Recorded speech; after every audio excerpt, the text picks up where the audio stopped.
Salutations, stinking savages. Automatic here for Automatic Games. Thanks for joining me for this, the second episode of our Vault 88 Fallout series.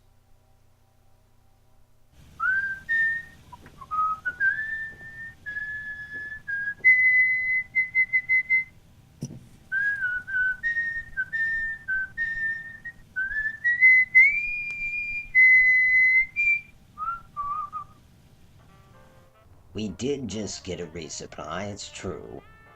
But there's no telling how long those supplies will last. 3 months, 4 at best. But the more pressing issue is these raiders at our gates. There are those among us that said that they might just have a look-see and then move on. Well, But it has become increasingly apparent that that is not the case. I see. They are desperately seeking to gain access to Vault 88, and I needn't tell you. Should they gain access, it would spell catastrophe for our people.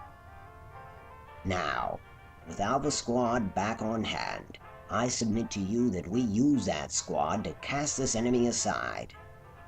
And in doing so, we will once again free up usage of our front gate. We simply await your consent, sir.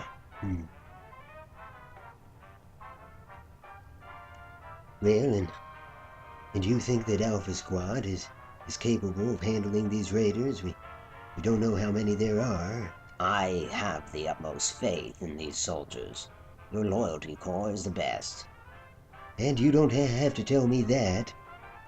No, Captain Parsons, I'm just worried that, well, with these raiders at our gates, don't they stand as a deterrent to gunners and BOS and the like, a buffer? Well, sir, Well, if I may, Overseer, my brother used to say the only good raider is a dead raider. And I think that might be true. With all due respect, they're as much a deterrent as a fire in our gateway. A fire which could envelop us all. well, I guess I had hoped that it could be a controlled fire. At any rate, I too have the utmost confidence in Alpha Squad. This Sergeant Ramsey here, he comes from a long line of fine soldiers. But I just want to make sure Alpha Squad knows what they're getting into. We don't know how many raiders are out there at the gates, and if you do fight them, you'll be fighting in a radioactive zone. You are aware of the gravity of this situation, yes? Yes. Well then, Sir, Alpha Squad is ready to handle anything you throw at us. We can take care of these savages. I understand that, and I agree. I think you can. I just worry. I don't want any more losses. We've had too many, and I don't think Father Donovan here wants to preside over any more vault funerals now. But nonetheless, you have my permission to do this. Excellent, sir. You won't regret it. Now, I hope not. Just take plenty of Radex.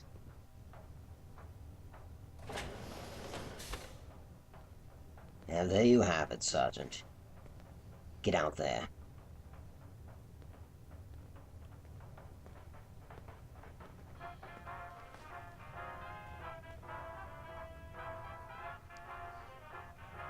Damn it all. So there you've gotten a bit of a taste of a few of the characters in terms of the administration of Vault 88. One, of course, is Ray. Another being Captain Parsons. Then you've got Sergeant Ramsey. And finally, Father Donovan. Alpha Squad. See Dr. Ross. Get your Radex and your Radaway. Secure your mask and rally on me. We leave in 10. Now, in our last episode, we caught a glimpse of Kelly Stafford. She's a member of the Loyalty Corps, and when we last left her, she had served as sentry out at the water filtration system. She is returning from that duty when where she anticipates having lunch with Stan. Stan, her man, so to speak. Now going back to what's his name? Oh yeah, Sergeant Ramsey. During my Hefty Satchel series, that is to say my Raider series, the Raiders squared off with the Minutemen, and Lieutenant Colonel Ramsey was a ranking officer in the Minutemen, just under Preston Garvey. Garvey ordered Ramsey to attack Hefty Satchel's camp, or actually the Spectacle Island camp. Ramsey did so, but it's kind of known as Ramsey's last stand. Ramsey and his entire command were wiped out. In the process, they took out a hell of a lot of Hefty Satchel's people, including Hefty himself. Now, Sergeant Ramsey is Lieutenant Colonel Ramsey's younger brother. The sergeant's name is Tom. Anyways, that's just a little backstory in terms of Sergeant Ramsey. And I think at the end of this video, I'll go ahead and provide a link to the Battle of Spectacle Island. So if you haven't seen it, you can go ahead and bear witness to it yourself. Stafford, Sir?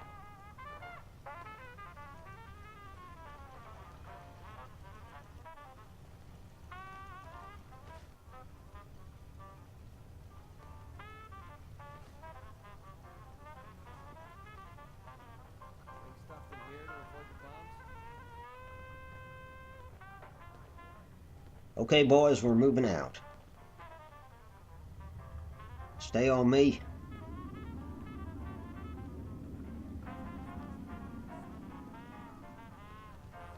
Jackson. Sir? Now, as you know, when members of the community go out this back gate, or the front gate for that matter, they're to wear hazmat suits, but that's not the case for the Loyalty Corp squads. Frankly, the Vault doesn't have enough hazmat suits to provide for the squads, and the squads they're deployed for such an extended period of time that the hazmat suits are better left here at the Vault. So sentries, such as Kelly Stafford, can use them as they go out.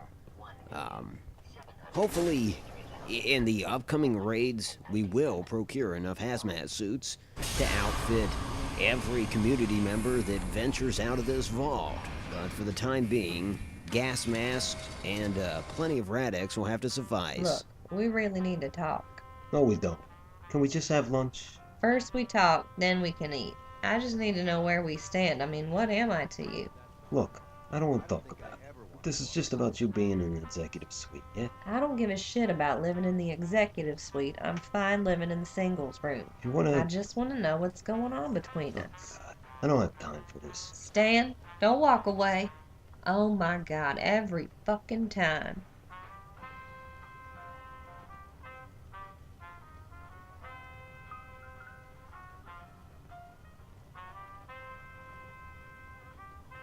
As you can see, Stan, what did we say in the last episode? He's a dick? Well, here is further evidence of that admonishment. So I think we came this far in the last video as far as that little sentry booth. That's where Stafford posted up. Here, of course, we're going to see a little bit more of the cave system. I heard ghost Watson's cat. No, seriously. Y'all hear the one about Sarah Thompson and the mole rat? Why didn't it go on? Yeah, I mean, she was so hot and bothered that she shacked up with a mole rat. That is the dumbest shit I've ever heard. But that's probably how she died, right? A mole rat? Cut out the chatter. Granted, if you're familiar with this area, you've already seen these cave systems. They're not really set up to impress. They're not really set up at all. You know, the bulk of our build, I would say 99.9% of our build is back there in Vault 88 proper. The rest of these cave systems are virtually untouched, although there was some scrapping, which of course the residents utilized for supplies. I also mentioned that a woman named Sarah was exiled from the vault and pretty much condemned to these caves, and there's a little hut out there for her. Of course, she's dead, but the hut remains. But yeah, the Alpha Squad is not going to pass her shelter. Perhaps we'll come across that in a future episode. What they are going to do is exit these cave systems via University Point Pharmacy, and really there's nothing elaborate there either, but there is a door system, just essentially to keep the vault somewhat secure. I like to think that back in the vault, terminals would indicate when these doors open and shut. So we've got that door that Ramsey just went through, and that door pretty much screams vault. Whereas the secondary door is a little more traditional. Of course, by flipping that switch, he gains access through that door. And it's not like the last guy closes it. Ramsey's got to close it himself. And he'll do so up here in the basement, as it were, of the pharmacy. And this switch, it isn't well hidden. It's slightly hidden. Of course, he's got his Pip-Boy light on. You know, somebody coming down here without any kind of illumination would be hard-pressed to see that light. Now, with that switch flipped, how's this work? I think it is that nobody else can get out that door as long as he's got this switch inside the pharmacy flipped. Watch the hole. But, also, upon a squad's return, so of course he flips that switch, the door opens again, and they can get back inside the cave system. And then he flips that secondary switch that's on the interior to shut the door. Well, once he does that, the switch in the basement of the pharmacy pretty much becomes inactive, so you can flip it all you want. It's not going to open up the door. So really, to get back in, you would have to radio ahead, and somebody would have to go flip that interior switch. It's almost too complicated for my liking. I wish I had found a smoother way of doing it, but as it stands, that's the way that we have, and it's just going to have to do, folks.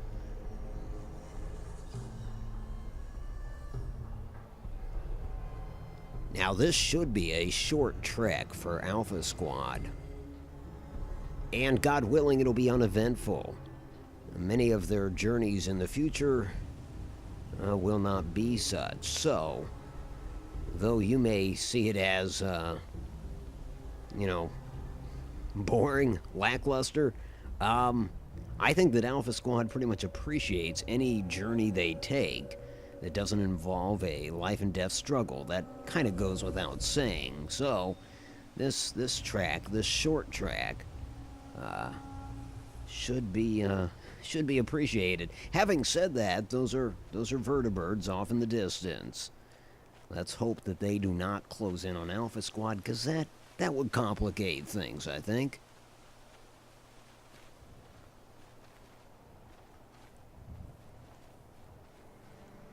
Sir, vertebrates. I see 'em.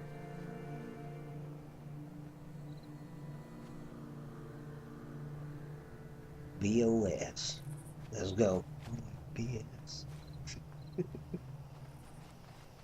And in terms of the Vault citizens, or the Loyalty Corp and the Brotherhood of Steel, other than backing off from each other at gunpoint, they really haven't had any hostile interactions with the Brotherhood.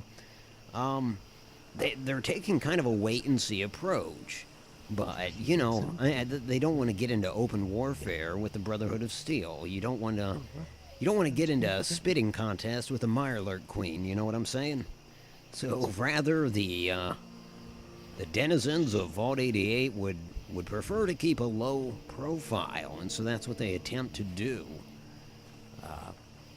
You know, for discretion's sake, they don't want to attract any attention. They don't want to beckon anybody to Vault 88. That would spell their doom, of course. Hold up. Well, boys, there she is, Quincy Quarries. We're gonna wait until nightfall. We'll approach him with cover of darkness. Just remember, if during this fight anything happens to any of us, someone falls, secure that person's Pip-Boy. These bastards are looking for a way in, and we don't want to hand them the key. Yes, sir.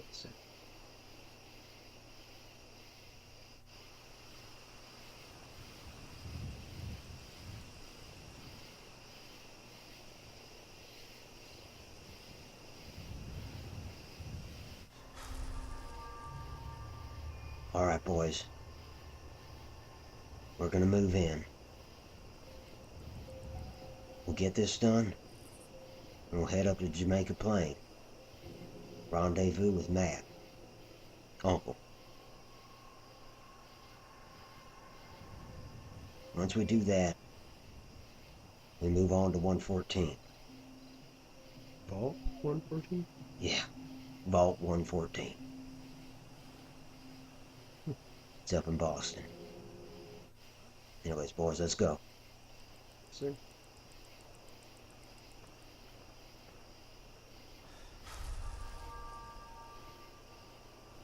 Keep your rabbits handy. Keep your stimpaks handy. And here they are on the final approach. If you haven't detected it already, I'm pretty much doing all the voiceovers. Well, that's not true. I'm not doing all of them, but I'm doing the lion's share of them. I'm pretty much doing that for you know, ease, for comfort's sake, just to be able to get these episodes out without any delay whatsoever. Having said that, if anyone out there is interested in doing brief voiceovers, these certainly won't be as lengthy as the Minecraft voiceovers. Go ahead and let me know, and I'll shoot some dialogue your way, but the key is with this series, anyways. I'd be looking for a quick return. Now, having said that, by quick I mean, I don't know, a week or so. But yeah, if you're interested, let me know. If not, it's just as well. I'll be content doing these voiceovers just as I did with my previous Fallout videos.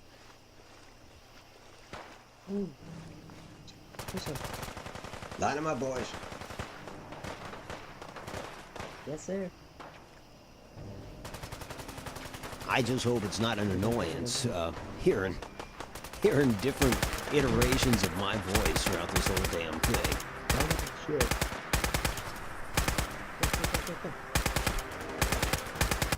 The other interesting thing about these videos, and this was true for the Brian Wilkes stuff, the Hefty Satchel stuff, and the Autumn Durga series as well, shooting enemies without a targeting reticle, it ain't easy, folks.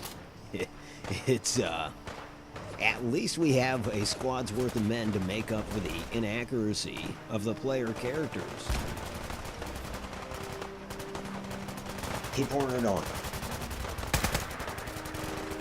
But for I guess, showmanship's sake, I'm certainly not going to have the HUD on. The other tricky thing is not knowing where you stand health-wise. Boy, that raider got Okay, close. we gotta push. Let's go.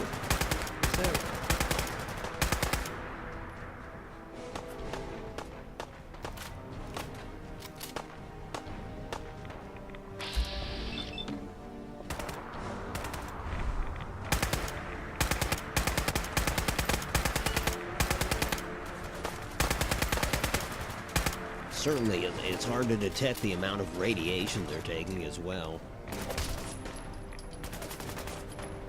Nonetheless, they stocked up on Rad-X, so we should be good, as long as our stay here is brief.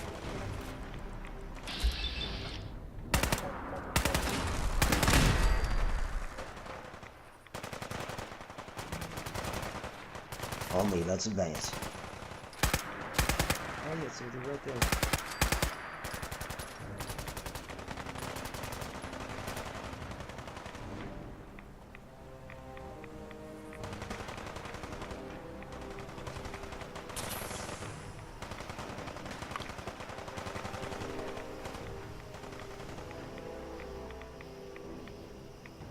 All up top now. All up top.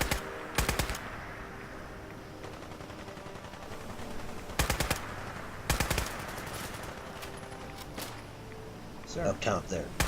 Keep him pinned. I think you got him.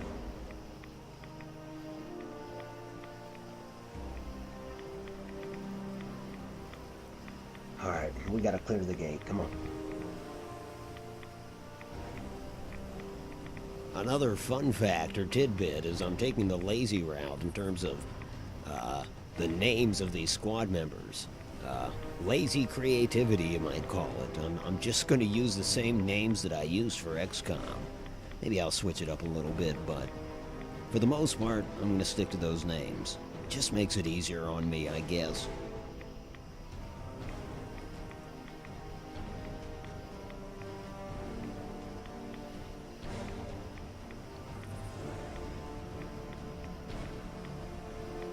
I'm not doing this alone, you bunch of dickwads. Get up here. Somebody get up, get the fuck up here. Yes, sir. Christ. I think I'm Sorry, going to sir. like Ramsey. I'm here. Just want to make sure. Just want to make sure. Good, I understand y'all want to take a bath in that, radiated water, but shit, man. Gotta clear this fucker out. Yes, sir. Watch your corners. Two. Tangos. Bingo bear, motherfucker. Bingo bear Yes. motherfucker. How we doing? Doing good, sir. Yeah, we are doing good. Bingo bear motherfucker. I'm not even sure what that means. Alright, here she is. Echo.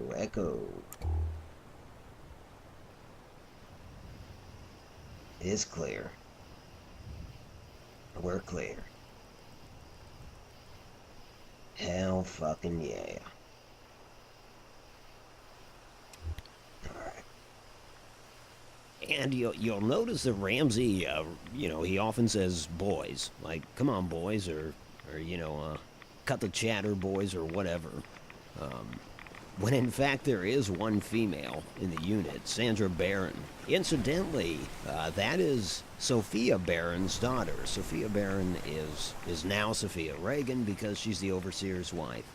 Keep popping your Rad-X, but let's get the hell out of this waiting pool, shall we? Yeah, absolutely. So in other words, Sandra Barron is Ray's stepdaughter.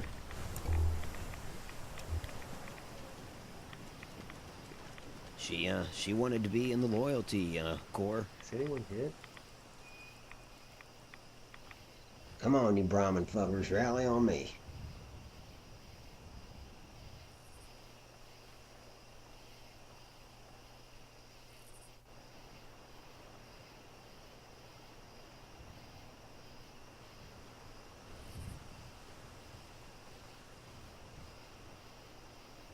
Oh shit. Well done. We got a head count? Everyone's accounted for, sir. Good. That's how I like it. Let's move out.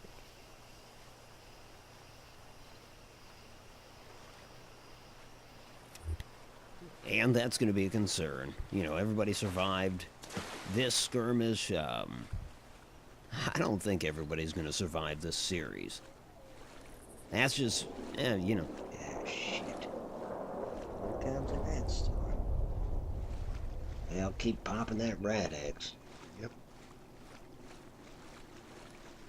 That's just something I've realized with the FCOM mod is these folks, you know, in a story sense they're not expendable. Nobody would ever dare say that, but in all reality, these guys definitely have a mortality factor woven in to their characters. So, you know, as I said in the last episode, Vault 114 may not be a problem. Frankly, it's the easiest vault, right? Vault 95, that's going to be a bitch, for sure.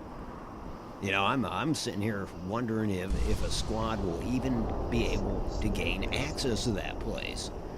After all, you've got 2 assaults standing the front door. It's going to be messy, folks. In fact, you know, part of me wonders if I shouldn't send a larger squad to deal with that, but there is no larger squad. There's only Alpha and Bravo. Alpha under command of Ramsey here, and Bravo under command of a man named Sergeant Jacobs.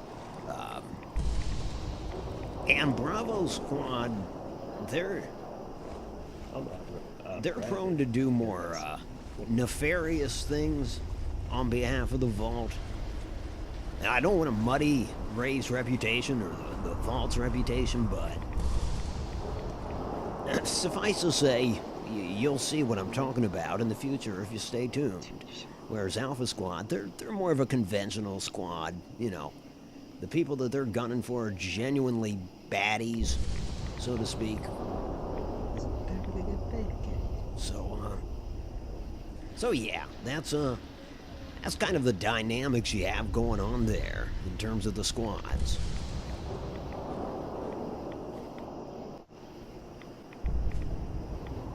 Now, as you can see, we're in Jamaica Plain. This is where Matt, codename Uncle, yes, Uncle Matt. If you watched Fraggle Rock, you probably understand where I got that moniker. But this is where Matt is posted up. He is the hunter for Vault 88. Brings back that much wanted protein.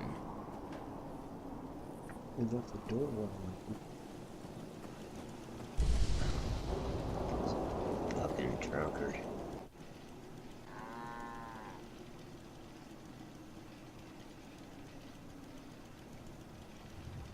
Yeah, you heard it first here. Uncle is a lush.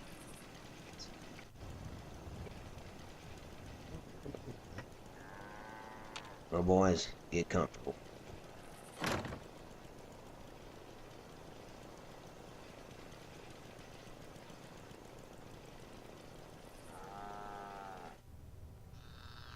Alpha lead to 88.